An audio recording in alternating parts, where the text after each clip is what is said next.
Sparq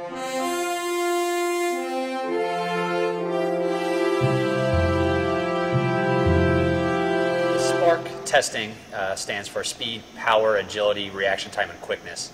And it was a test that was developed by Nike, or it's a part of Nike.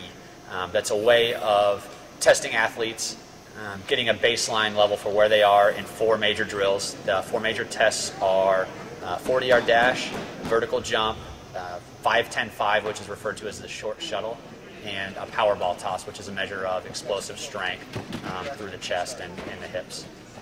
So those are the 4 basic areas, and they have a formula basically to take the numbers that the kids receive from the test, and they develop what's called a Sparq rating.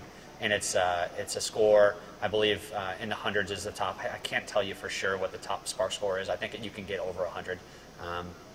And it's basically a way to compare yourself as an athlete to other athletes, 1 by your sport, 2 by your age group, and then all ages, all sports. You can take a look at that. So Velocity is a partner with the Nike Sparq testing, and my involvement at Velocity, obviously training here, that's the test that we use for our athletes here. So I wanted to involve it in our program because I think it's important. It's not a total deciding factor in what kind of a football player is going to be, but as an athlete, it's good to get an idea of where you are, what your strengths are and what your weaknesses are, because obviously everybody's got weaknesses and everybody needs to improve. Nobody, not coaches, players, anybody is at a level where they can relax and be fine with where they are. Everybody's got something to get better at, whether it's the best player on the team or the beginning, brand new, never put pads on in their life. It's good to get a barometer of where they are and what they need to improve on. We don't put a ton of stock into it. Obviously, there were some impressive things. There was 3 or 4 kids that ran under 5-second 40s. There was a 13-year-old that had just turned 13 that ran a 4.68 electronic time 40, which is really off the charts. Talking better than pretty much all high school seniors would run. We have a couple kids right now that just graduated college that are going to be playing in the Arena League or the Canadian League. Maybe possibly have a chance to play with some NFL teams that didn't run that kind of a time.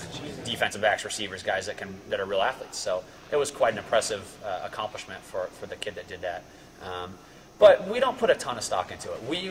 We really use it as a team event to get the kids out, to get a chance to meet the kids, get the kids together to see the other players that were going to be on their team, to have a parent meeting, and it's a good. The kids like it. It's fun. It's kind of like a competition because they want to better their personal best, or they want to be faster than the kid next to them. So competition like that is healthy.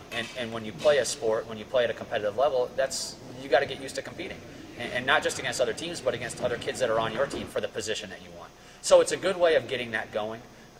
But I really didn't, other than the high scores that stood out. Wow, that's great, this kid's an athlete. Doesn't mean he's a great football player. And the same thing, the kids that didn't run that well, it doesn't mean he's not a good football player. It just gives us an idea. And I had a lot of parents that say, wow, I didn't realize compared to other kids my son's age, he really is a lot slower. He's got some work to do.